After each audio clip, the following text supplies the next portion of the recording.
o Agricultura BR agora traz para você os cenários internacionais em relação à soja e vamos falar um pouco a respeito de milho também. Para falar a respeito destes temas e como que o produtor rural, os negociadores têm trabalhado as duas commodities, eu vou conversar agora pela internet, ao vivo, com Vlamir Brandalize, que participa do Agricultura BR desta segunda-feira. Brandalize, obrigado pela participação mais uma vez. Brandalize, vamos começar falando a respeito de milho. Pedir para o pessoal joga o milho na tela agora, porque nós vamos começar falando desse milho, porque temos uma situação que o milho tem conseguido se manter, tem mantido os valores de negociação, uma certa estabilidade em relação aos preços praticados aqui no Brasil e a comercialização ela vem muito lenta. Como é que está essa relação do produtor rural em relação a dispor o seu produto, colocar o seu milho para o comércio? Boa tarde, seja bem-vindo. Boa tarde, Fabiano. Boa tarde a todos. Olha, Fabiano, nós estamos num ano em que o produtor está cauteloso, né? O produtor está cauteloso nas vendas. Ele está... Nesses últimos dias até tivemos negócio, né? Semana passada teve um feriado atrapalhando, mas teve negócio.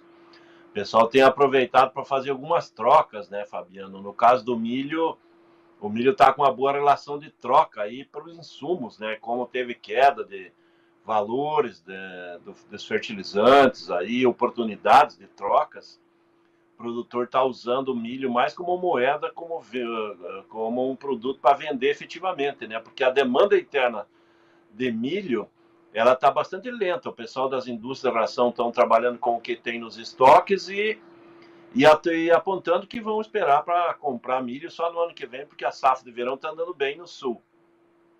Mas a exportação segue, né? Nós estamos com bons volumes exportados e aí os negócios têm fluído mais na exportação. E as cotações dos portos aí estão muito boas, então o produtor acaba aproveitando essas janelas aí para fazer trocas, porque a nível interno os negócios estão mais lentos. E na exportação segue bem porque o mercado internacional ele é comprador, né, em função da quebra da safra da Ucrânia, dos Estados Unidos, demanda aquecida a nível internacional e poucos vendedores, né? Esse é o momento do milho aqui no Brasil, né, com mais exportações que mercado interno. Brandalize, uma das questões que a gente sempre coloca é a capacidade estática que o Brasil tem de armazenamento, né? E com a produção que o Brasil teve, já teve uma produção muito boa, uma recuperação muito interessante no cereal e devemos ter, né, tudo indica que a gente deve ter a maior safra de soja da história. Eu estava até olhando alguns números, né, da Pátria Agronegócios por estado, recuperações muito fortes no Paraná, no Rio Grande do Sul. É claro que isso é potencial de safra, ainda tem muita coisa para acontecer durante a campanha, mas de qualquer maneira, se isso se confirmar, temos ainda uma necessidade maior de armazenamento.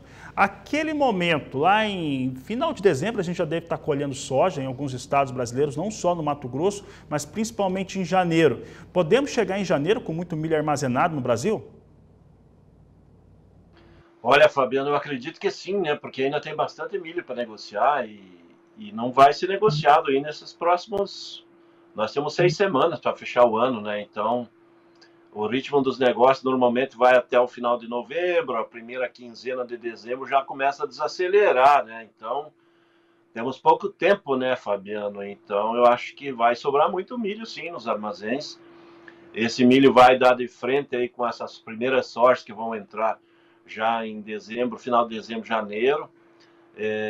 Final de janeiro já tem milho também sendo colhido no Paraná, então é um volume de oferta de grãos aí que vai chegar numa capacidade de armazenagem, que nem você disse aí, bastante apertado. Nós vamos ter uma correria depois em janeiro para tentar novos espaços na exportação.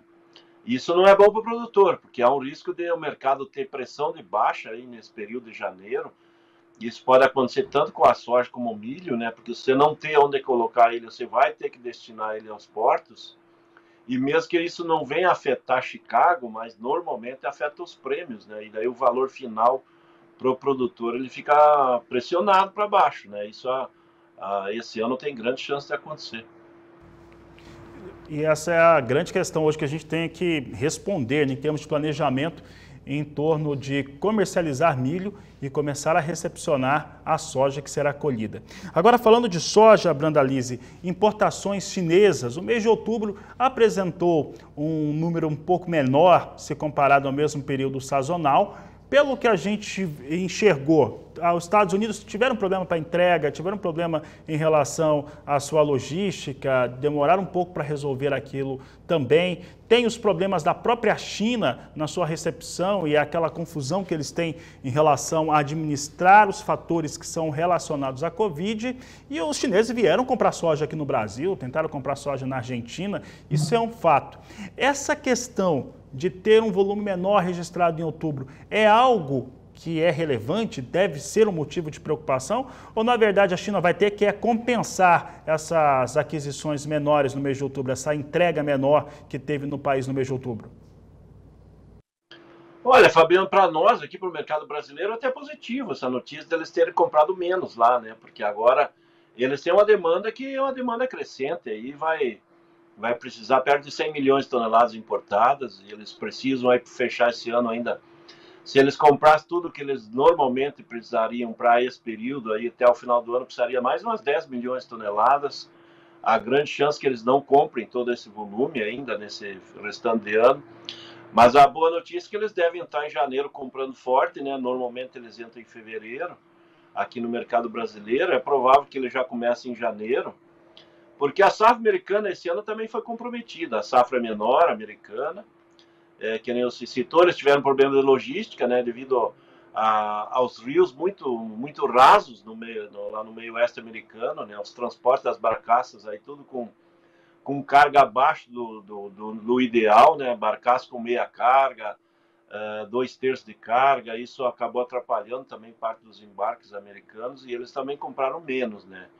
Isso é um reflexo, porque lá na China, em função do Covid, ainda tem muito enrosco de navio, tem muito navio para atracar, para descarregar, e os chineses não estão bobos, né? Os chineses são espertos em negócio, né, Fabiano? E eles, para deixar um navio parado 20, 30 dias lá para descarregar uma soja, eles preferem adiar as compras agora, né? Porque há problemas de logística local, né, dos portos, então eu acredito que essa notícia de outubro, que eles compraram menos, vai ser benéfico para nós aí, não agora já, novembro, dezembro, que nós já vamos chegar ao final do ano rapidamente, mas eu acredito que janeiro e fevereiro vão ser melhores para nós aí, porque eles vão dedicar as compras por aqui.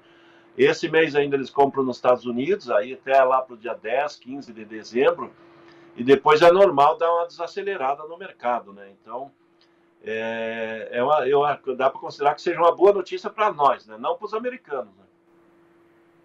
Brandalize, então, podemos dizer que aquele pensamento está certo, eles vão ter que compensar esse volume menor e essa compensação só pode ser através do Brasil.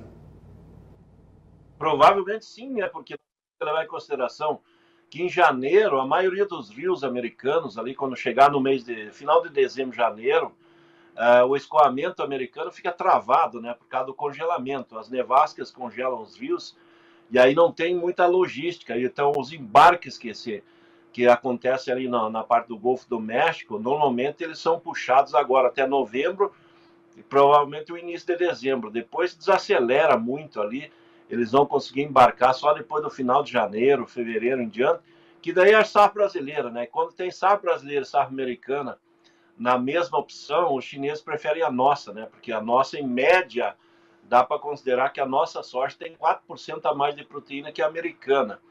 Isso, o chinês dá essa preferência para a nossa soja aí, porque quando a gente vê prêmios, os prêmios americanos e brasileiros têm andado muito parecidos, mas a nossa soja tem mais proteína e acaba sendo mais a preferida dos chineses, né?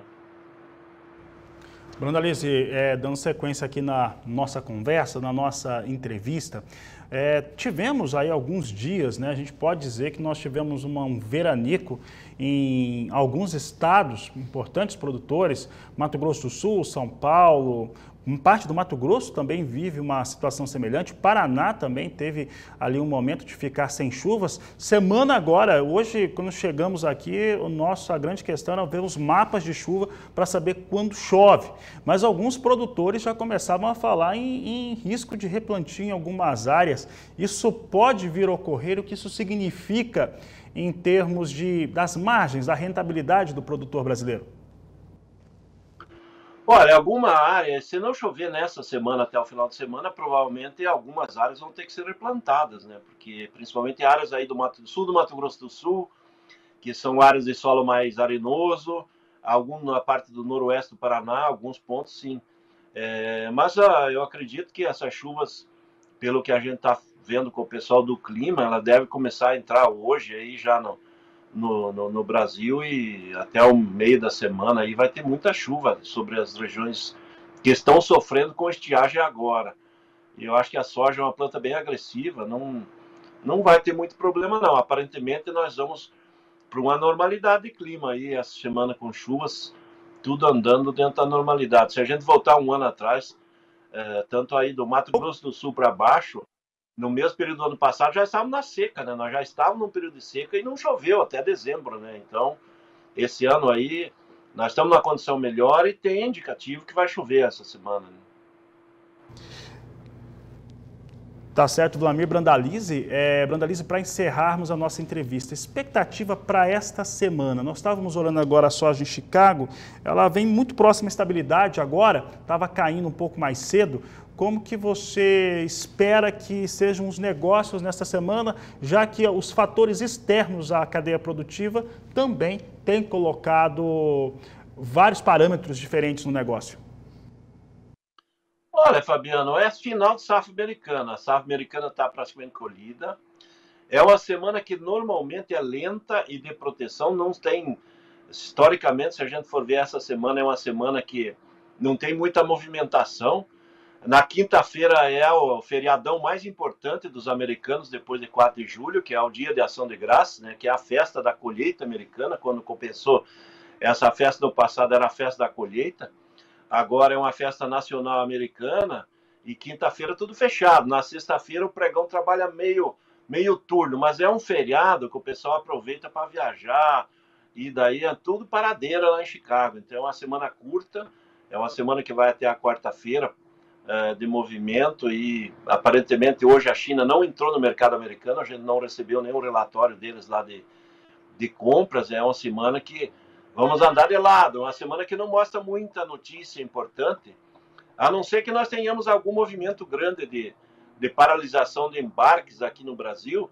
Mas como a soja já está na reta final das exportações, nós já embarcamos quase tudo que era programado, no caso da soja não vejo grandes novidades aí para a semana. Semana curta, semana de feriado lá, é uma semana que o pessoal mais pensa do que vai fazer no feriadão do que negociar, Fernando.